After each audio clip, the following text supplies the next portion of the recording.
আমন্ত্রণ জানাচ্ছি আন্তর্জাতিক সংবাদে। শুরুতে সংবাদ শিরোনাম। ভারতকে বাদ দিয়ে দক্ষিণ এশিয়ায় নতুন জোট গড়ার ইচ্ছা পাকিস্তানের, পাশে চায় চীন বাংলাদেশকে। ইসরায়েলকে টেক্কা দিতে পারস্য উপসাগরে ব্যালিস্টিক ও ক্রুজ ক্ষেপণাস্ত্রের সফল পরীক্ষা ইরানের। গাজায় যুদ্ধবিরতি সত্ত্বেও প্রতিরক্ষা বাজেট বাড়াল ইসরায়েল। ভারতে ভাসমান পারমাণবিক বিদ্যুৎ কেন্দ্র বানাতে চায় রাশিয়া। এবং সর্বশেষ থাকবে মার্কিন নিষেধাজ্ঞাকে মানবতার বিরুদ্ধে অপরাধ আখ্যা ইরানের। এতক্ষণ শুনছিলেন সংবাদ শিরোনাম, এবারে বিস্তারিত সংবাদ। তবে তার আগে অনুরোধ থাকবে ভিডিওটিতে একটি লাইক দিয়ে কমেন্ট করে জানিয়ে দিন কোন জেলা বা দেশ থেকে ভিডিওটি দেখছেন ও শুনছেন। ভারতকে বাদ দিয়ে দক্ষিণ এশিয়ায় নতুন জোট গড়ার ইচ্ছা পাকিস্তানের, পাশে চায় চীন বাংলাদেশকে। দক্ষিণ এশিয়ায় ভারতের প্রভাব কমিয়ে একটি নতুন আঞ্চলিক জোট গঠনের উদ্যোগ নিয়েছে পাকিস্তান। দেশটির উপপ্রধানমন্ত্রী ও পররাষ্ট্রমন্ত্রী ইসহাক দার জানিয়েছেন, বাংলাদেশ, চীন ও পাকিস্তানের মধ্যে গড়ে ওঠা সাম্প্রতিক ত্রিপক্ষীয় সহযোগিতা ভবিষ্যতে আরও কিছু দেশকে যুক্ত করে সম্প্রসারিত করা যেতে পারে। বুধবার ৩ ডিসেম্বর ইসলামাবাদ কনক্লেভ ফোরামে বক্তব্য রাখতে গিয়ে ইসহাক দার বলেন, আমরা সবসময় শূন্য সমষ্টিভিত্তিক দৃষ্টিভঙ্গির বিরোধিতা করেছি এবং সংঘাতের পরিবর্তে সহযোগিতার ওপর গুরুত্ব দিয়েছি। মূলত তার এই বক্তব্যের মাধ্যমে দক্ষিণ এশিয়াকে কেন্দ্র করে ভারত ছাড়া একটি বিকল্প আঞ্চলিক জোট গঠনের ইঙ্গিত পাওয়া যাচ্ছে, যেখানে চীনও থাকবে গুরুত্বপূর্ণ অংশীদার হিসেবে। বর্তমান বাস্তবতায় দক্ষিণ এশীয় আঞ্চলিক সহযোগিতা সংস্থা সার্ক কার্যত অচল হয়ে পড়েছে। এর পেছনে বড় কারণ হিসেবে উঠে এসেছে ভারতের সঙ্গে পাকিস্তানের দীর্ঘদিনের শীতল ও বৈরী সম্পর্ক। গত জুন মাসে চীন, পাকিস্তান ও বাংলাদেশের কূটনৈতিকরা একটি ত্রিপক্ষীয় বৈঠকে মিলিত হন। সেখানে আঞ্চলিক স্থিতিশীলতা, অর্থনৈতিক উন্নয়ন ও জনগণের জীবনমান উন্নয়নের বিষয়গুলো নিয়ে আলোচনা হয়। যদিও তখন তিন দেশই বলেছিল এই উদ্যোগ কোনো তৃতীয় পক্ষের বিরুদ্ধে নয়। তবে ইসহাক দারের সাম্প্রতিক বক্তব্য এমন এক সময় এলো যখন দক্ষিণ এশিয়া জুড়ে উত্তেজনা নতুন করে বেড়েছে। বিশেষ করে পাকিস্তান ও ভারতের মধ্যকার কয়েক দশকের বৈরিতা আবারও চরমে পৌঁছেছে। চলতি বছরের মে মাসে দুই পারমাণবিক শক্তিধর দেশের মধ্যে ৪ দিনের সংঘাত হয়। এটি দুদেশের সম্পর্ককে আরও তলানিতে ঠেলে দেয়। এদিকে বাংলাদেশ ও ভারতের সম্পর্ক সাম্প্রতিক সময়ে মারাত্মক অবনতির মধ্যে পড়েছে। গত বছরের আগস্টে বাংলাদেশের তৎকালীন প্রধানমন্ত্রী শেখ হাসিনা গণ অভ্যুত্থানে ক্ষমতাচ্যুত হওয়ার পর ভারতে আশ্রয় নেন। এখনও তাকে বাংলাদেশে ফেরত পাঠায়নি নয়াদিল্লি। সবশেষ চলতি বছরের নভেম্বরে বাংলাদেশের আন্তর্জাতিক অপরাধ ট্রাইব্যুনাল শেখ হাসিনাকে মানবতাবিরোধী অপরাধে দোষী সাব্যস্ত করে মৃত্যুদণ্ড দেন। এই ঘটনাকে কেন্দ্র করে ঢাকা-নয়াদিল্লির সম্পর্কে আরও ভাটা পড়েছে। এমন প্রেক্ষাপটে প্রশ্ন উঠছে, দক্ষিণ এশিয়া দেশগুলো বাংলাদেশ, শ্রীলঙ্কা, নেপাল, মালদ্বীপ, ভুটান ও আফগানিস্তান কি ভারতকে বাদ দিয়ে কিংবা ভারতে প্রভাব সীমিত করে গঠিত কোনো নতুন আঞ্চলিক জোটে যোগ দেবে? পারস্য উপসাগরে ব্যালিস্টিক ও ক্রুজ ক্ষেপণাস্ত্রের সফল পরীক্ষা আইআরজিসির। ইরানের ইসলামিক রেভলিউশন গার্ডস কর্পস অর্থাৎ আইআরজিসি নৌবাহিনী পারস্য উপসাগরে পরিচালিত একটি সামরিক মহড়ায় বিভিন্ন ধরনের ব্যালিস্টিক ও ক্রুজ ক্ষেপণাস্ত্রের সফল পরীক্ষা চালিয়েছে। মহড়ার দ্বিতীয় ধাপে দেশের গভীর অভ্যন্তরীণ অঞ্চল থেকে একযোগে কদর ১১০, কদর ৩৮০, কাদির ও ৩০৩ ব্যালিস্টিক ক্ষেপণাস্ত্র নিক্ষেপ করা হয়। এসব ক্ষেপণাস্ত্র অত্যন্ত নিখুঁতভাবে ওমান সাগরে নির্ধারিত সব লক্ষ্যবস্তু ধ্বংস করতে সক্ষম হয়। ইরানের আধা সরকারি সংবাদ সংস্থা মেহেরের খবরে বলা হয়, ক্ষেপণাস্ত্র নিক্ষেপের পাশাপাশি একই সময় ড্রোন ব্যবস্থাও সক্রিয়ভাবে অংশ নেয়। ড্রোনগুলো অনুমিত শত্রু ঘাঁটিতে হামলা চালিয়ে সেগুলো সফলভাবে ধ্বংস করে। এছাড়া গতকাল শুরু হওয়া এই মহড়ায় যুদ্ধজাহাজে মোতায়েন করা আকাশ প্রতিরক্ষা ব্যবস্থাগুলো প্রশিক্ষণে অংশ নেয়। এইসব প্রতিরক্ষা ব্যবস্থা ইরানি জাহাজ ও উপকূলীয় স্থাপনায় হামলার উদ্দেশ্যে এগিয়ে আসা আকাশপথের লক্ষ্যবস্তু প্রতিহত করার অনুশীলন চালায়। আইআরজিসি নৌবাহিনী জানিয়েছে, এই মহড়ার অন্যতম প্রধান লক্ষ্য হচ্ছে কল্পিত যুদ্ধ পরিস্থিতিতে যুদ্ধ ব্যবস্থার স্থিতিশীলতা নিশ্চিত করা এবং শত্রুপক্ষের সম্ভাব্য যুদ্ধ মোকাবেলার সক্ষমতা পরীক্ষা করা।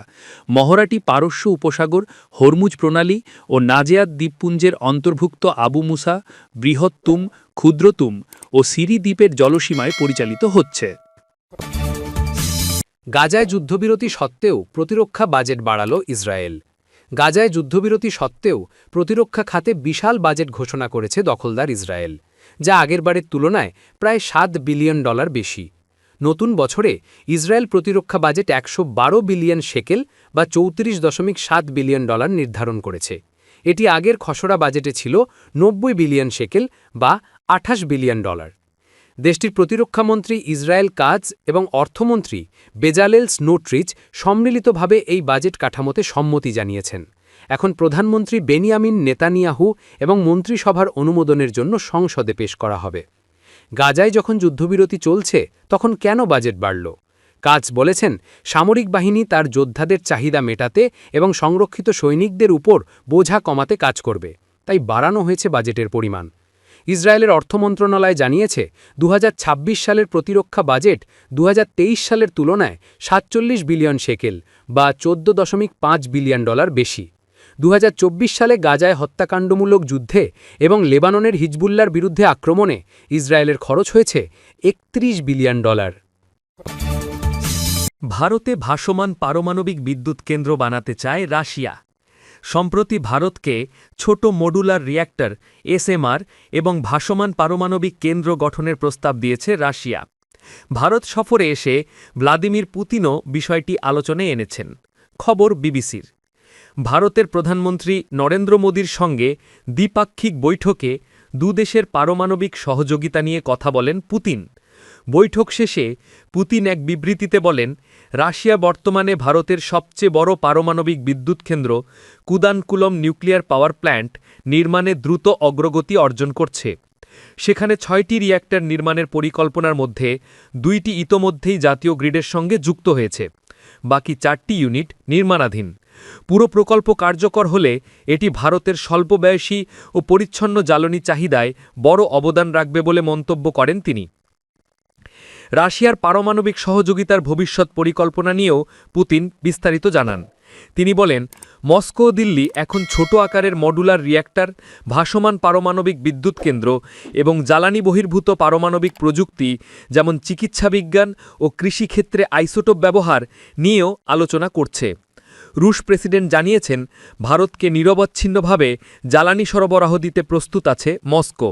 তবে রাশিয়া থেকে জ্বালানি কেনা নিয়ে যুক্তরাষ্ট্রের দিক থেকে ভারতের ওপর চাপ রয়েছে। ওয়াশিংটনের অভিযোগ, জ্বালানি কেনার মাধ্যমে রাশিয়াকে কিয়েভের বিরুদ্ধে যুদ্ধ চালিয়ে যেতে সহায়তা করছে ভারত। এই অভিযোগে যুক্তরাষ্ট্রের প্রেসিডেন্ট ট্রাম্প ভারতীয় পণ্যে শাস্তি হিসেবে শুল্ক আরোপ করেছেন। মার্কিন নিষেধাজ্ঞাকে মানবতার বিরুদ্ধে অপরাধ আখ্যা ইরানের। ইরান যুক্তরাষ্ট্র আরোপিত একতরফা নিষেধাজ্ঞার তীব্র নিন্দা জানিয়ে সেগুলোকে অবৈধ, অমানবিক এবং মানবতার বিরুদ্ধে অপরাধ হিসাবে উল্লেখ করেছে। সদ্য প্রতিষ্ঠিত একতরফা বাধানিষেধ বিরোধী আন্তর্জাতিক দিবস উপলক্ষে বৃহস্পতিবার সামাজিক যোগাযোগ মাধ্যম এক্সে দেওয়া এক বিবৃতিতে এ অবস্থান জানায় দেশটির পররাষ্ট্র মন্ত্রণালয়। পররাষ্ট্র মন্ত্রণালয়ের মুখপাত্র ইসমাইল বাঘাই বলেন, জাতিসংঘ সাধারণ পরিষদের গৃহীত রেজলিউশন ৭৯.২৯৩ অনুযায়ী চলতি বছর থেকেই ৪ ডিসেম্বরকে একতরফা বাধানিষেধ বিরোধী আন্তর্জাতিক দিবস হিসাবে পালন করা হচ্ছে। দিনটি আবার ১৯৮৬ সালের ৪ ডিসেম্বর গৃহীত উন্নয়নের অধিকার বিষয়ক ঘোষণার রেজলিউশন ৪১.২.৮ সঙ্গেও যুক্ত। বাঘাই জানান, জাতিসংঘ নিরাপত্তা পরিষদের অনুমোদন ছাড়াই আরোপিত একতরফা অর্থনৈতিক, আর্থিক ও ব্যাংকিং নিষেধাজ্ঞা জীবন, স্বাস্থ্য, শিক্ষা এবং উন্নয়নসহ মৌলিক মানবাধিকার লঙ্ঘন করছে। ইচ্ছাকৃতভাবে জনজীবন ও সাধারণ মানুষের কল্যাণকে নিশানা করায় এসব নিষেধাজ্ঞা কার্যত মানবতার বিরুদ্ধে অপরাধ। তিনি বলেন, উন্নয়নশীল দেশগুলির জনগণের ওপর অবৈধ এবং অমানবিক নিষেধাজ্ঞা আরোপের মাধ্যমে যুক্তরাষ্ট্র এ ধরনের অপরাধ করেছে এবং এর জন্য তাদের জবাবদিহির আওতায় আনা উচিত। দশক জুড়ে যুক্তরাষ্ট্র ইরানের বিরুদ্ধে ব্যাপক নিষেধাজ্ঞা বজায় রেখেছে, যার পেছনে তেহরানের শান্তিপূর্ণ পারমাণবিক কর্মসূচি সম্পর্কে ভিত্তিহীন উদ্বেগের কথা বলা হয়। ২০১৮ সালের মে মাসে প্রেসিডেন্ট ডোনাল্ড ট্রাম্প একতরফাভাবে পরমাণু চুক্তি জেসিপিওএ থেকে সরে দাঁড়ানোর পর কঠোর নিষেধাজ্ঞা পুনর্বহাল করা হয়, যদিও চুক্তির সব শর্তই পূরণ করেছিল ইরান। নিষেধাজ্ঞার কারণে ইরানের জন্য প্রয়োজনীয় ওষুধ, সরঞ্জাম এবং চিকিৎসা উপকরণ আমদানির পথ মারাত্মকভাবে ব্যাহত হয়েছে। মানবিক পণ্য নিষেধাজ্ঞা মুক্ত ওয়াশিংটন ও তার পশ্চিমী মিত্রদের এ দাবি সত্ত্বেও বিগত বছরগুলোতে হাজারো রোগী প্রয়োজনীয় চিকিৎসা না পেয়ে মৃত্যুবরণ বা গুরুতর জটিলতায় ভোগেছেন। ইরানি কর্মকর্তাদের অভিযোগ, এসব পদক্ষেপ সাধারণ নাগরিককে সমষ্টিগতভাবে শাস্তি দেয় এবং দেশের সামাজিক অর্থনৈতিক উন্নয়নকে বাধাগ্রস্ত করে।